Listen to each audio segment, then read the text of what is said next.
Today we are talking with Dr. Courtney Talinski from the Zarlengo Foundation Learning Evaluation Center. And we're going to talk today about testing and what does that mean and all the different parts of the Learning Evaluation Center. So can you tell us a little bit about yourself? Yeah, absolutely. Well, I have a PhD, so I'm a clinical and educational psychologist. I have a background in school psychology as well, so it's pretty broad-based. And I work with children, adolescents, and families, mostly kids that have learning disabilities, mood challenges, and then things like ADHD and autism.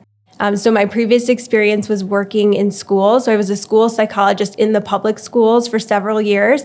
And then I've also worked in outpatient settings in psychiatric hospitals, and then doing therapy as well with family and diagnostic support. So I have a pretty well-versed background. Yeah.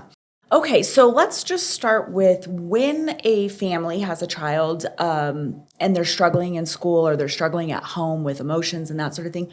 When should a parent get a child tested for learning disability? For a learning disability. So generally, we like to see a full year of kindergarten, if possible. Because, in kindergarten, kids are learning so many different skills. They're learning how to develop stamina, how to, just be a part of a class environment and adhere to the structure of a school and classroom setting.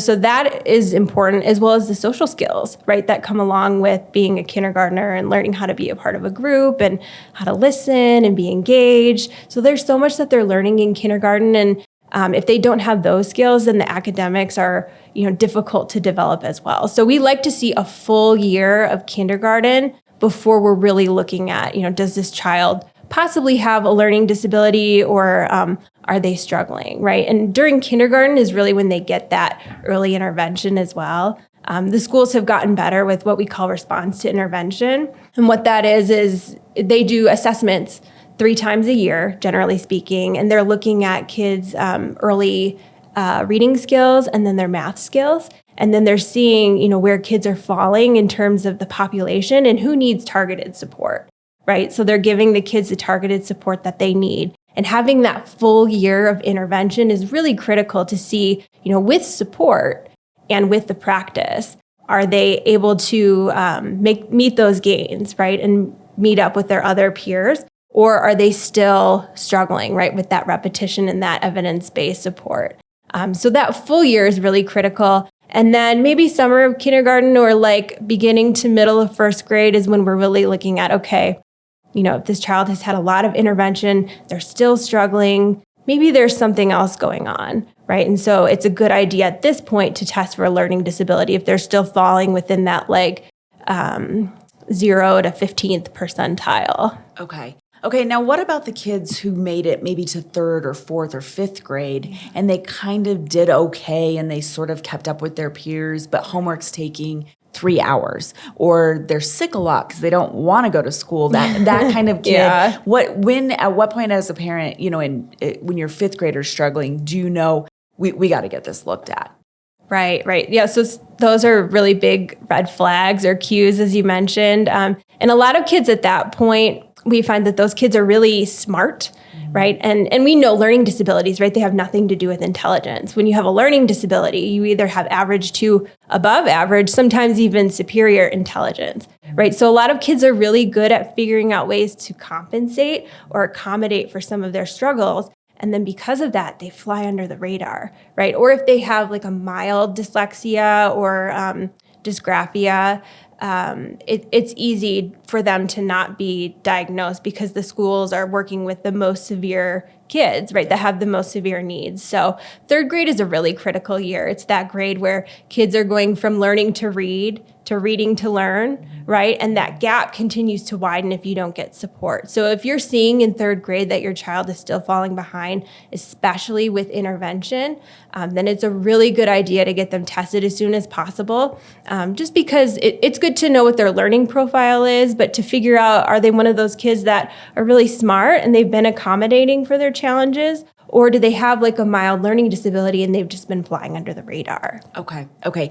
Now, here's a question. a kid is never too old to get tested, correct? I mean, if Yeah, you're a it's so freshman true. in high school, can you Right. still get tested? What are Yes. the age ranges in which you test? Yeah, sometimes I get kids that are just about to enter college and their parents will say, I think they had a learning disability this whole time, but we just didn't know.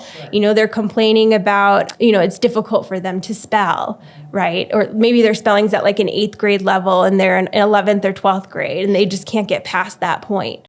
Or, they're reading, but they're just not comprehending what they're reading, right? So you're absolutely right. Never too late to test for a learning disability, especially in high school. Okay.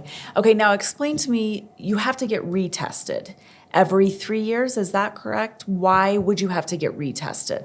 Yeah, so we recommend reevaluating every 3 years. It's a good amount of time to see, to give your child ample time to adjust to the accommodations that they're getting and to make progress.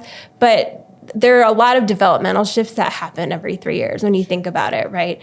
So we like to see 2 full evaluations ideally, and a full evaluation would be things like an IQ assessment or a cognitive assessment, looking at their reading, writing, and math, maybe doing some executive functioning assessment, and then some social emotional, just to make sure there's not an anxiety disorder or something else underlying a learning disability. So seeing 2 and making sure that the child's IQ is stable and that things look consistent. And then from there, you can just do focus testing in the area of need. So if they have dyslexia, maybe just doing reading testing for the latter portions. But every 3 years, it's good to just get an update and see, is this child struggling with something else? Do we need to provide them different support? Or could they benefit from something else as they've developed and they're facing new challenges in school? Sure. And do the schools require every 3 years, like if your child is on an IEP or that sort of thing, is it required? Is it different per district, or how does that work? Yeah, so as part of the special education process through the IEP, it is every 3 years they get a full reevaluation through the school. So that's really where that comes from. Okay. And then every year they undergo an annual IEP review where they're just updating goals and talking about progress, but they're not doing a full assessment unless there's like new concerns that come up.